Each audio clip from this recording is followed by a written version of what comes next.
Bonjour à toutes et à tous. Donc voilà, je suis Cédric Dupas, chargé d'affaires, chargé de développement d'affaires à la CRES Île-de-France. Donc voilà, je vais vous présenter aujourd'hui un outil qui s'appelle le Cahier des solutions solidaires et innovantes. Donc en fait, dans le cadre du développement d'affaires à la CRES Île-de-France, nous avons travaillé. Alors nous travaillons déjà sur comme des journées comme celle-ci, nous travaillons déjà sur l'élaboration d'événements, l'organisation d'événements pour faire rencontrer l'offre et la demande, on va dire, pour développer le portefeuille client, soit des collectivités ou des acheteurs, mais à la fois les affaires, les opportunités économiques pour les entreprises de l'économie sociale et solidaire, de manière assez large. Donc on organise régulièrement des événements comme celui-ci. Donc là, on est dans le cadre d'un open map, donc avec le GP Maximilien, sur lequel on collabore notamment avec la Max, qui est un groupement qui travaille sur le développement des achats responsables pour les collectivités publiques notamment.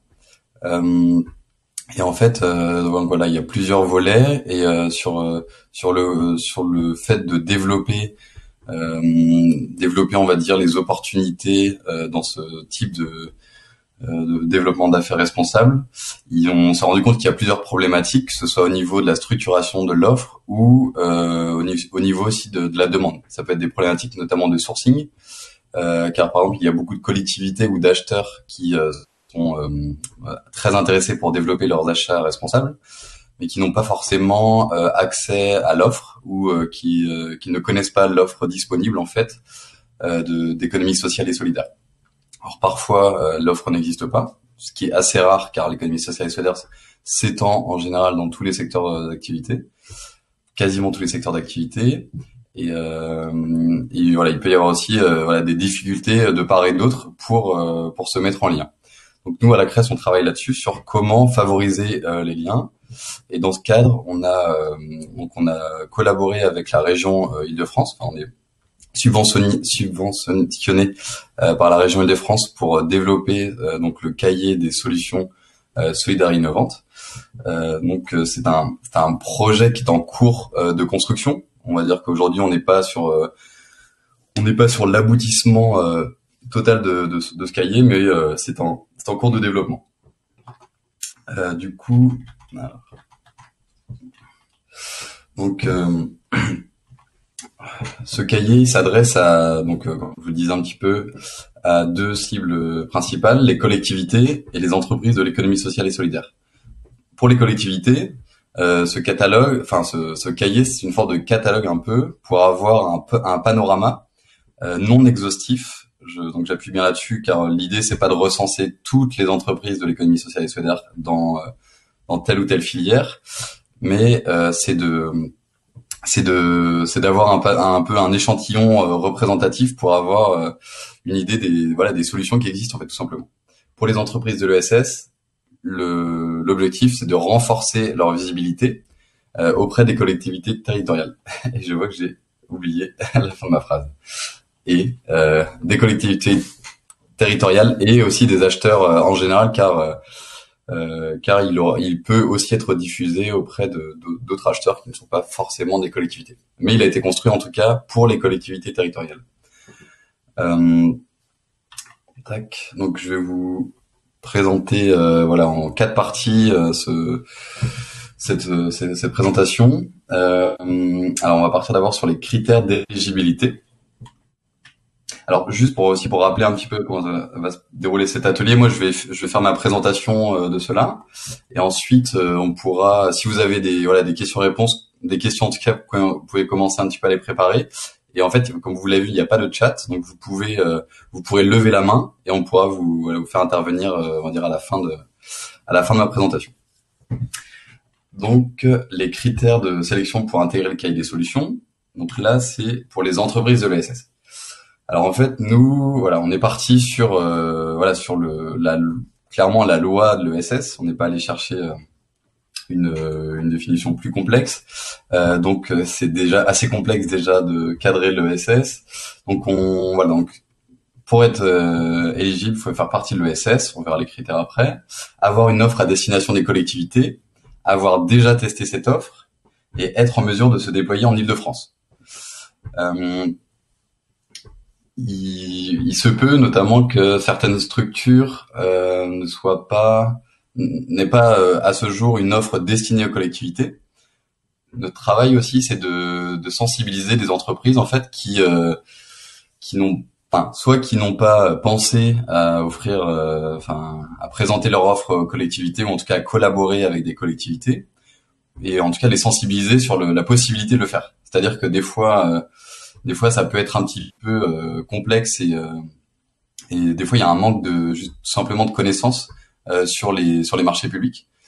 Voilà, l'idée c'est de travailler avec les entreprises et de leur dire que qu'en fait c'est possible d'adapter leur offre des fois en changeant pas grand chose, en réfléchissant vraiment à comment ça pourrait répondre aux besoins des collectivités, car il y a énormément de besoins de collectivités qui peuvent rentrer dans le cadre des offres disponibles. Alors, pour être l'économie sociale et solidaire. Donc voilà, comme je vous disais, on est resté dans le cadre de la loi. Donc les acteurs statutaires de l'ESS, les coopératives, les associations, les fondations et les mutuelles. Les entreprises solidaires, donc de fait tout ce qui est entreprises adaptées et ESAT, les SIAE, donc toutes les entreprises de l'insertion. Et les sociétés commerciales d'utilité sociale, agrément ESUS, voilà, donc ça c'est aussi dans le cadre de la loi ESS de 2014, qui intègre toutes ces structures dans l'ESS. Donc une offre à destination des collectivités, donc voilà, une offre claire, déjà éprouvée et déployable en Île-de-France ou sur une partie de l'Île-de-France. Alors effectivement, comme notre cahier des solutions, notre outil s'adresse et a pour objectif d'être diffusé en fait à toutes les collectivités d'Île-de-France. Alors oui, j'ai pas précisé, c'est à des collectivités de à différents niveaux. Ça peut être au niveau d'une commune, au niveau du département, de la région, enfin voilà, ça s'adresse à toutes les collectivités. Donc effectivement, après avec des besoins différents en fonction de l'échelle, mais l'idée en tout cas c'est vraiment de le diffuser à tout le monde, toutes les collectivités. Et en Île-de-France, parce que voilà, nous on travaille sur l'Île-de-France, donc c'est un des critères pour intégrer ce cahier. Alors voilà, je vous présente là, c'est une fiche type du cahier des solutions. Donc voilà, comme je vous le disais, c'est une base de travail qui va être, je vous présenterai le calendrier après, mais qui va évoluer. Mais aujourd'hui c'est comme ça, donc il y a sur le côté en haut à gauche, on voit la thématique. Donc à chaque fois, il y a une présentation, c'est par thématique. Il y a plusieurs thématiques qui ont été sélectionnées. Donc voilà, une phrase pour indiquer aux collectivités les services proposés, présentation de l'offre en général, le logo, les contacts, voilà. Donc ça c'est sur 2 pages, voilà. C'est la deuxième page. Là, c'est vraiment présenter des exemples concrets de réalisation pour montrer aussi. Alors quand les collectivités réalisent leur sourcing. En général, elles ont besoin d'être rassurées sur le fait que la structure a déjà répondu, en tout cas, est en capacité de répondre à la demande. Alors, même si ça n'a pas été forcément réalisé avec une collectivité publique, en tout cas, c'est de bien valoriser ce qui a été fait dans le passé et de vraiment montrer la capacité de l'entreprise à répondre et pour être crédible auprès de la collectivité. Et une image. Donc je vais vous présenter 2 fiches qui ont déjà été complétées. Alors la première, plateau urbain. Donc je pense que tout le monde connaît un petit peu plateau urbain. Donc là on est sur la thématique cadre de vie et aménagement. Donc voilà, par exemple une collectivité. Donc tout en haut on travaille avec la structure aussi à quelle problématique va répondre cette offre pour la collectivité. Donc là un ou des espaces sont vacants sur le territoire, friche industrielle, bâtiment, pas forcément occupable en l'état, comment ils pourraient bénéficier durant cet interstice à des projets à fort impact social. Donc ça, par exemple, notamment plateau urbain, on voit ce genre de projet, on voit que ces dernières années, ça s'est largement développé, notamment les bâtiments inoccupés pendant une certaine période. Donc voilà, ça c'est bon. Plateau urbain, on va dire que c'est une structure qui est déjà assez reconnue, mais voilà, c'est pour vous montrer un exemple. Après, voilà, je vais pas tout vous relire, mais voilà, vous voyez un peu l'affiche, la présentation, le contact, de quoi s'agit-il, comment ça fonctionne, voilà, et c'est vraiment l'idée pour les entreprises de l'ESS de montrer qu'est-ce que vous pouvez apporter et vraiment se mettre à la place de la collectivité, même si on se met, c'est pas toujours évident des fois mais voilà, c'est un autre interlocuteur. On n'est pas sur on n'est pas sur de l'entreprise classique. C'est voilà les valoriser d'une certaine manière qui doit parler en tout cas à la collectivité. Et ensuite voilà une image avec une réalisation emblématique. Donc là par exemple pour Plateau urbain, c'est la PADAF, c'est un lieu qui est un petit peu dans le la dynamique des grands voyages, mais très récemment. Et donc voilà, la PADAF c'est à Antony, donc c'est un lieu très chouette. Donc voilà, l'idée c'est que en 2 pages déjà on a,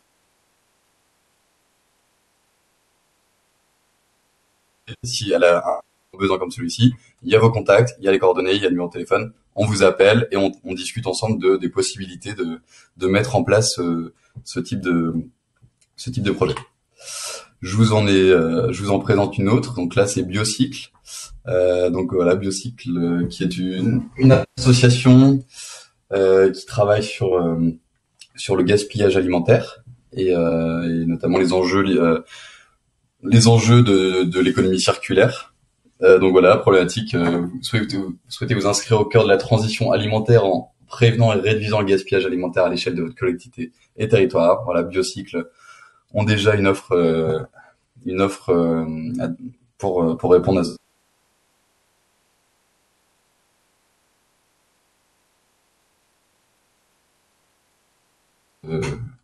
comment fonctionne,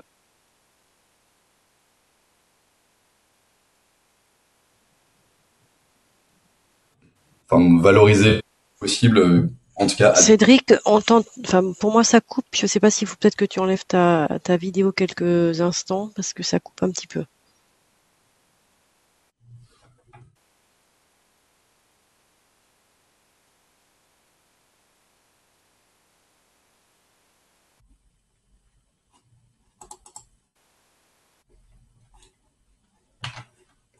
Bon, Sandrine, je t'entends pas, je sais pas si. Si, c'est bon, parfait.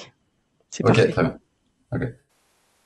Ensuite, le processus de sélection. Donc, nous, comment on va élaborer ce cahier, voilà, cette forme de catalogue. Donc voilà, il y a eu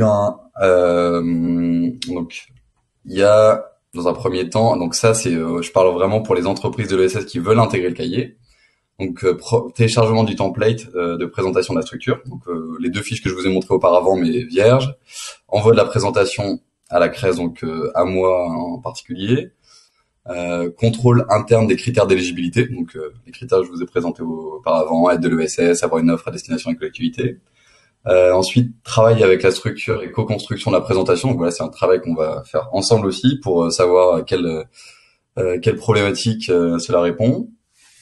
Ensuite, il y a un comité de sélection mensuel, une validation, et ensuite le cahier des sélections.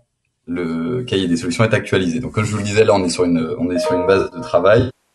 Alors là, il y a une version qui est en ligne aujourd'hui sur le site de la CRES. Voilà, elle va être mise à jour très prochainement. Mais en tout cas, voilà, l'idée c'est qu'on part de cette base et qu'on l'enregistre pour après une diffusion beaucoup plus large quand il sera vraiment il sera vraiment mieux mis en forme et voilà, plus complet. Le comité de sélection, donc voilà, donc en fait le jury, on va dire, qui sélectionne les fiches des entreprises de l'ESS, donc c'est fait avec la CRES, donc nous, la région Île-de-France et l'accélérateur HEC. Suite à cela, donc en tout cas sur les dates, alors il y a juste la date du 20 septembre qui correspond à une date antérieure, mais sinon voilà, en tout cas en décembre on va travailler sur les sélections et l'idée c'est que début janvier il y a une présentation et une diffusion du cahier solution mise à jour pour voilà pour le plus grand nombre de collectivités. Ok. Et voilà. Donc moi j'ai fini pour ma présentation. Alors si vous êtes intéressé pour intégrer le cahier, vous pouvez m'envoyer un mail. Vous pouvez aller sur le site de la CRES, comme je l'ai dit. Il y a un onglet qui s'appelle Vous êtes une collectivité. Et là vous allez dessus, tout en bas vous allez voir un petit peu une présentation.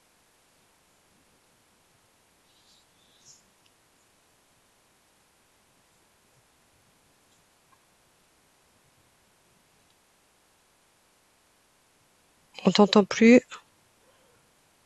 On a entendu que on devait aller, peut-être tu peux enlever le PowerPoint pour que ça soit peut-être plus fluide. Ouais. On a entendu qu'il fallait aller sur le site de la CRES et qu'il fallait aller sur la page Je suis une collectivité et on pourrait ainsi Ouais. Et tu peux peut-être remettre ta vidéo. On est désolé vous pour aurez accès à ces la version. soucis techniques.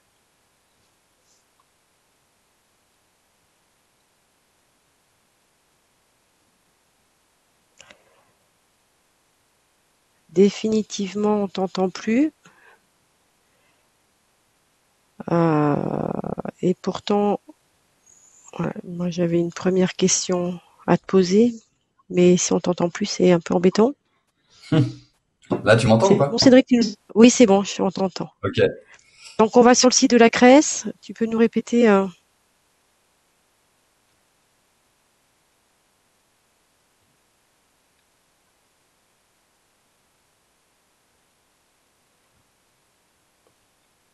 Bon, on t'entend pas. Je vais permettre, il y a une personne qui a levé la main, je vais vous donner déjà la parole. Peut-être que Cédric.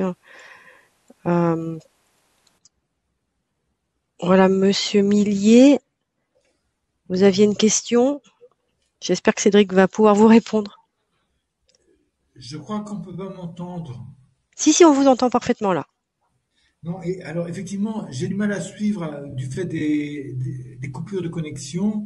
Donc non, c'était uniquement pour être sûr que j'allais pouvoir avoir un document écrit sur cette présentation faite voilà, donc cet après-midi. C'est uniquement ça. D'accord.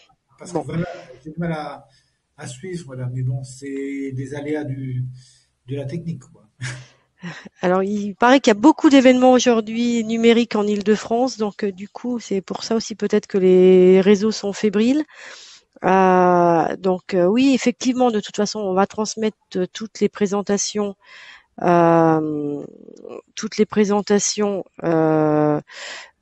aux participants sans problème. Moi, j'ai bien noté que voilà, tous les acteurs de l'ESS qui veulent apparaître dans ce guide doivent envoyer les informations à l'adresse de Cédric, mais son mail vous sera transmis euh, par mail quand on vous enverra les PowerPoint. Euh, et puis, moi, j'avais une question à Cédric. Est-ce que vous allez diffuser aux acheteurs publics et quel est le modèle de diffusion que vous utilisez pour leur faire connaissance de ces cahiers? Alors, on va passer par le GP Maximilien pour une diffusion. Bon, non, mais D'accord. Eh ben, on transmettra sans difficulté aux 370 acheteurs membres du réseau Maximilien. Puis j'imagine que vous allez aussi communiquer sur les réseaux et via vos réseaux habituels également.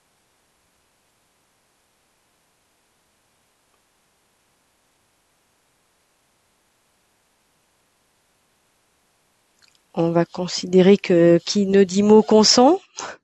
Est-ce qu'il y a d'autres personnes qui veulent poser une question?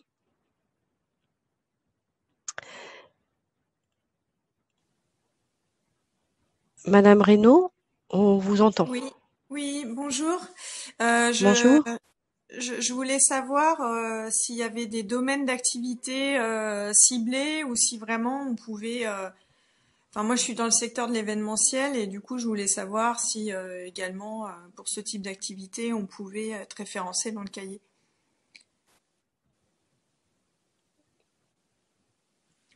Alors, Cédric, est-ce que tu peux répondre?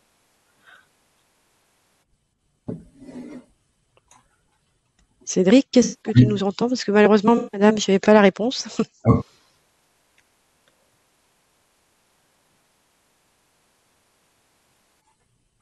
C'est très haché.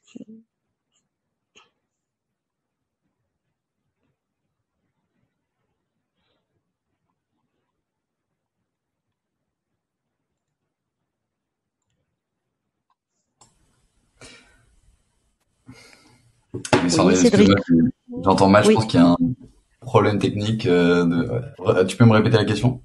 Madame Reynaud fait partie du secteur de la communication et elle demandait si dans les cahiers il y avait différentes secteurs d'activité ciblés Oui. ou n'importe quelle activité pouvait communiquer. Non, il y a plusieurs secteurs d'activité ciblés, mais on peut les faire rentrer. C'est-à-dire que on a essayé de trouver une liste de secteurs plus complète possible. Après, elle n'est pas définitive, donc elle peut évoluer. Mais en fait, en fonction de l'activité que vous avez, par exemple la communication, il y a des entreprises dans la communication qui peuvent intégrer le cahier, il n'y a pas de problème. Et on pourra toujours trouver, en rediscutant, une entrée pour une entreprise pour l'intégrer dans une thématique. Actuellement, il y a combien d'entreprises qui sont déjà inscrites dans votre cahier? Alors là, on est sur une version de départ de travail. On est sur une quinzaine d'entreprises aujourd'hui. D'accord. Et voilà. Et pour la première version, on pensait aller jusqu'à une vingtaine à peu près. D'accord. Est-ce qu'il y a d'autres questions? Je vois qu'il y a des acheteurs publics. Est-ce que vous avez des questions aussi sur ces cahiers-là? Est-ce que ça vous paraît voilà, utile? Comment vous pourriez éventuellement les utiliser? Ou des entreprises de l'ESS? Est-ce que vous avez d'autres questions à...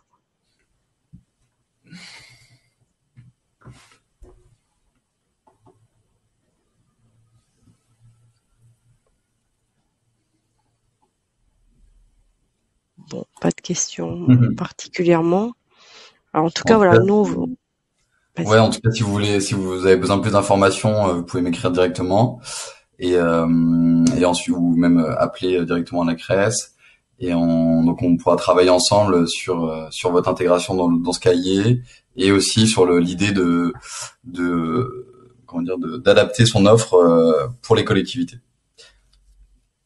Je vais juste rajouter aussi, on travaille aussi, donc ça c'est un projet dans les prochains mois, prochaines années aussi, sur l'idée de comment répondre à plusieurs entreprises à des marchés publics.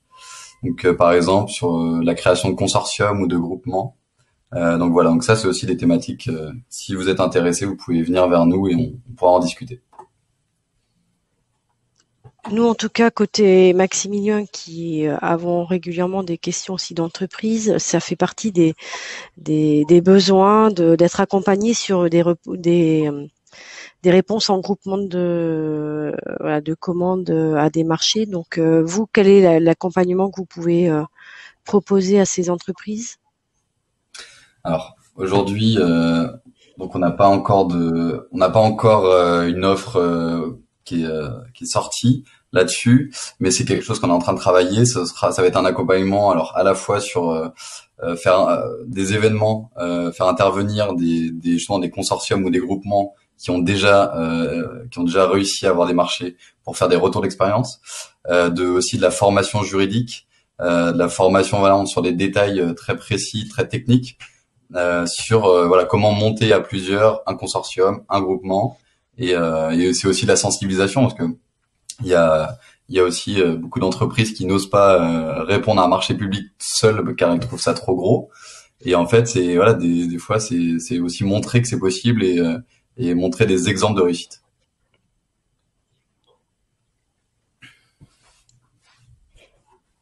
Est-ce qu'il y a des témoignages d'entreprises qui ont déjà répondu en groupement ou d'acheteurs qui ont déjà reçu des groupements, des réponses en groupement d'acteurs de l'ESS qui veulent prendre la parole?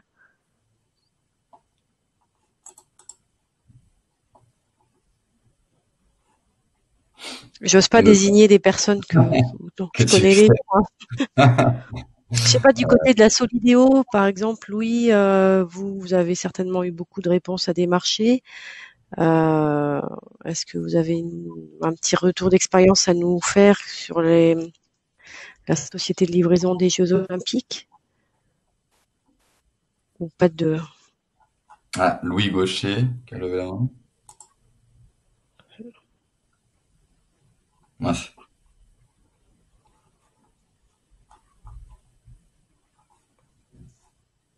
Oui, on Est-ce vous que vous entend. m'entendez comme ça? Oui, Oui, ça marche? Bon, Oui. tant mieux. je vous ai un peu auto-désigné, hein, mais Oui, non, mais vous avez bien fait. C'est vrai que voilà, avec ma connexion, j'osais pas trop. On sait jamais si ça coupe. Donc, alors nous, en tant que Solidéo, on a encore finalement peu de marchés qui sont sortis entre guillemets, puisque donc pour ceux qui ne nous connaissent pas, on est donc l'entreprise qui est chargée d'aménager et de superviser la livraison des ouvrages olympiques et paralympiques pérennes. Donc tous les ouvrages qui seront nécessaires à l'accueil des Jeux de Paris 2024 et qui resteront après les Jeux. Voilà pour la place de Solidéo. Nous ne sommes pas le comité d'organisation qui s'occupe du temporaire. Nous sommes vraiment voilà une entreprise d'État chargée d'aménager notamment le village des athlètes et le cluster des médias et de superviser la construction des ouvrages pérennes. De fait, la plupart des travaux seront entre 2021 et 2023. Ce qui fait que pour les marchés de travaux, on a encore un peu de temps entre guillemets, même ils vont bientôt être passés. On a eu quelques réponses de structures de l'ESS jusque-là dans les marchés de conception des ouvrages, notamment sur les sujets d'excellence environnementale. Donc on a eu des structures, des coopératives notamment sur les sujets d'écologues. Sinon, on a eu aussi des structures de l'ESS sur l'économie circulaire en sous-traitance, plutôt qu'en groupement entre structures de l'ESS, en sous-traitance de structures d'entreprises du secteur marchand classique pour la déconstruction, puisqu'il y avait les sujets aussi un peu techniques de désamiantage et de gestion des produits dangereux, qui sont pas forcément encore bien adaptés pour les structures de l'ESS. Et donc les structures de l'ESS venaient se greffer en sous-traitance pour la déconstruction. Donc aujourd'hui, on n'a pas encore de groupement ESS désigné, même si on aimerait évidemment. On y travaille actuellement. On travaille sur nos premiers marchés réservés, notamment dans les domaines des espaces verts, du nettoyage de base-vie. Voilà, c'est des choses que nous sommes en train de regarder, de calibrer. Pour essayer de promouvoir un petit peu l'ESS justement, mais malheureusement j'ai pas de retour d'expérience de groupement uniquement ESS à ce jour. en tout cas déjà merci pour cette information. En tout cas, vous retrouvez les marchés de la Solidéo sur le portail Maximilien, marché.maximilien.fr. Tout à fait. Et puis du coup, voilà, ça peut faire une petite transition avec l'atelier d'après qui est consacré justement à comment répondre au marché public. Voilà, pour ma part, Cédric, je peux te laisser peut-être conclure. Les conditions n'étant pas hyper optimales pour favoriser l'interaction, n'hésitez pas après à nous envoyer des mails. Voilà, merci Sandrine. Très bonne transition du coup pour le prochain atelier de la Max. Et puis voilà, si vous avez comme je vous l'ai dit, si vous avez des questions, si vous voulez participer à ce catalogue, n'hésitez pas à m'envoyer un mail ou à m'appeler directement. Merci à tous pour votre attention et on vous invite du coup au prochain atelier.